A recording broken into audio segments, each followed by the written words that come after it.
خطبہ مطلب ان کی سپیچ جو ہوتی تھی، ان کی جو بھی وہ بیان کرتے تھے عربی کے اندر، وہ سب کچھ زبانی یاد کر لیتے، اپنے آباء شجرے یاد کرتے. یہ دیکھیں ہیڈنگ بن رہی ہیں،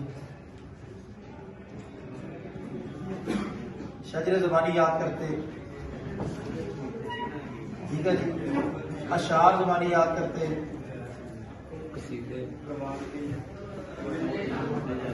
اور قصیدے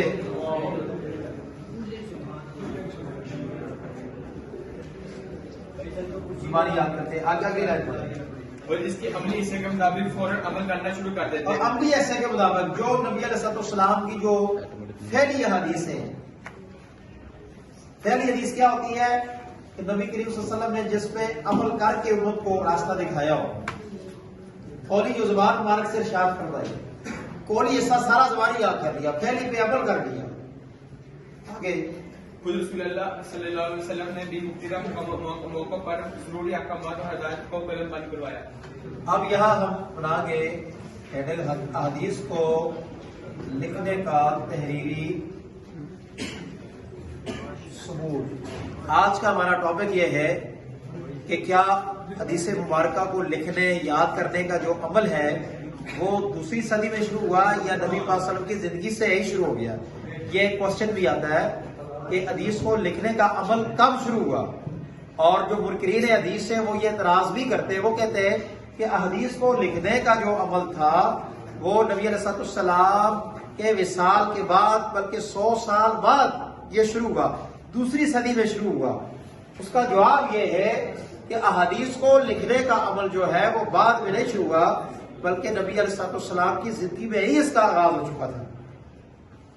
اس کی آگے دلیلیں ہیں، اس کی آگے مثالیں ہیں. جی ان تحریروں اور اشیاء کا ذکر برکات کتاب حدیث میں محفوظ ہے، لیکن وہ یہ کہہ رہے ہیں کہ یہ جو تحریریں نبی علیہ السلام نے مختلف مواقع پر جو تحریریں لکھی، معاہدے کیے کفار کے ساتھ، یا آپ صلی اللہ علیہ وسلم نے دیگر بلاد اسلامیہ جو تھا، جو اسلامی جہاں پر حکومت تھی، جو اسلامی گورنر تھے یا غیر مسلموں کی بھی جہاں پر حکومت تھی، ان کے جو بادشاہ تھے، سلاطین مطلب بادشاہ جو ان کے تھے، ان کو جو خطوط کے ذریعے اسلام کی دعوت دی، ان خطوط کے اندر نبی علیہ السلام نے اپنی احادیث مبارکہ کو لکھا. یہ ثبوت ہے کہ احادیث کو لکھنے کا عمل جو ہے وہ نبی علیہ السلام کی حیات طیبہ سے ہی شروع ہو چکا ہے. مثلا مختلف ممالک کے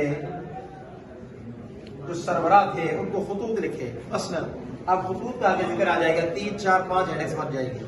لیکن مثلا ایران کے بادشاہ خسرو پرویز کو خط لکھا، ٹھیک ہے. خط کا ذکر کیوں کر رہے ہیں؟ آقا اسلام کے خط کا ذکر حفاظت حدیث میں کیوں کر رہے ہیں کہ ہمارا ٹاپک یہ ہے کہ حدیث کو لکھنے کا جو عمل تھا، آغاز جو تھا، ابتدا جو تھی، وہ آقا علیہ السلام کی زندگی سے ہی اس کی ابتدا ہو چکی تھی. اس کا ہم ثبوت دے رہے ہیں. آگے ایران کے بادشاہ خسرو پرویز کو خط لکھا. اس خط کے اندر آقا علیہ السلام کے ارشادات جو ہیں، آپ کی احادیث مبارکہ جو آپ صلی اللہ علیہ وسلم نے خود تحریر فرمائی وہ موجود ہیں، اور آقا علیہ السلام کے ہاتھ مبارک سے لکھے ہوئے خطوط آج بھی موجود ہیں. میں حدیث کا ٹاپک پڑھا رہا ہوں، ذرا ادب کو ملحوظ رکھیں آپ. اسی طرح جو حبشہ کا جو بادشاہ تھا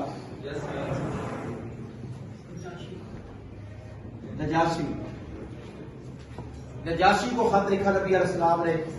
تھوڑی سی اس کی تاریخ بھی بتاؤں کہ خسرو پرویز کے پاس جب آقا علیہ السلام کا خط گیا تو اس نے خط پھاڑ دیا. حضور علیہ السلام کے ہاتھ مبارک سے لکھی ہوئی تحریر کے ٹکڑے ٹکڑے کر دیے، پھاڑ دیا، خط پھینک دیا. آقا علیہ السلام کو جب اس بات کی اطلاع ملی تو نبی علیہ السلام نے فرمایا کہ اس کی جو سلطنت ہے اللہ تعالیٰ اس کے ٹکڑے ٹکڑے کر دے گا. چند دنوں کے بعد اس کے بیٹے نے اس کو قتل کر دیا، اس کی سلطنت ٹوٹ گئی، ٹکڑے ٹکڑے ہو گئے.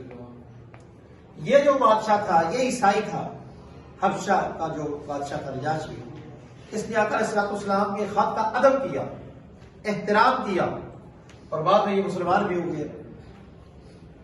اسی طرح مصر کا جو بادشاہ تھا، اس کو بھی خط لکھا، مصر کے بادشاہ، کیا نام تھا اس کا؟ وقوقس مصر، اس کو بھی خط لکھا. یہ درج ذیل خطوط لکھ کر ان کے اندر نبی علیہ السلام نے اپنی حدیث لکھی اور اپنے خطوط کے ذریعے ان کو اسلام کی دعوت دی. یا مثال یہ دے رہے ہیں، ہمارا موضوع یہ ہے کہ احادیث کو لکھنے یاد کرنے کا جو عمل تھا، جو ابتدا تھی، وہ آپ اسلام کی زندگی سے ہوگی تھی. اس کا یہ ثبوت ہے، اور بھی اس کے ثبوت ہیں، اور بھی دلائل ہیں. جس طرح بک میں مثلا مدینہ کی مردم شماری کیا ہوتی ہے؟ انسانوں کو گننا، لوگوں کو گننا کہ کتنے فیصد آبادی ہے. یہ پاکستان میں مردم شماری ابھی کچھ عرصہ پہلے ہوئی ہے، کتنے فیصد آبادی ہے پاکستان کی. مدینہ کی مردم شماری ہوئی، اور مردم شماری کے حوالے سے نبی علیہ السلام کے جو ارشادات تھے وہ لکھے گئے، تحریری طور پر حدیثیں لکھی گئی. اس طرح وہ سلاطین وقت کو خطوط بہت ذکر کر دیا آپ نے. آگے ہے معاہدات کا ذکر، ٹھیک ہے، دعوت نامے، امان نامے، یہ تمام وہ چیزیں ہیں کہ جن کے ذریعے نبی علیہ السلام نے لوگوں کو دعوت دی. معاہدے جو لکھے گئے غیر مسلم کے ساتھ، جو معاہدے ہوئے، صلح نامہ حدیبیہ جو ہوا، ان تمام معاہدوں کے اندر، دعوت ناموں کے اندر آقا علیہ السلام کی احادیث موجود ہے. تو لہذا سوال یہ تھا کہ احادیث کو لکھنے کی ابتدا کب ہوئی؟ اس کا جواب اور تحریر ثبوت کی روشنی میں آپ اس نتیجے پر پہنچے کہ احادیث کو لکھنے کا آغاز، جس طرح کے منکرین حدیث اعتراض کرتے ہیں، دوسری صدی میں ہوا، دوسری میں نہیں ہوا. آقا علیہ السلام کی حیات طیبہ سے ہی احادیث کو لکھنے کا باقاعدہ آغاز ہو چکا تھا. صحابہ کرام نے بھی احادیث کو لکھا، وہ اگلا ہمارا ٹاپک ہوگا. لیکن اس سے قبل آقا علیہ السلام نے خود اپنی حدیث کو تحریر کیا یا صحابہ کرام سے لکھوایا. اتنی بات سمجھ آ گئی؟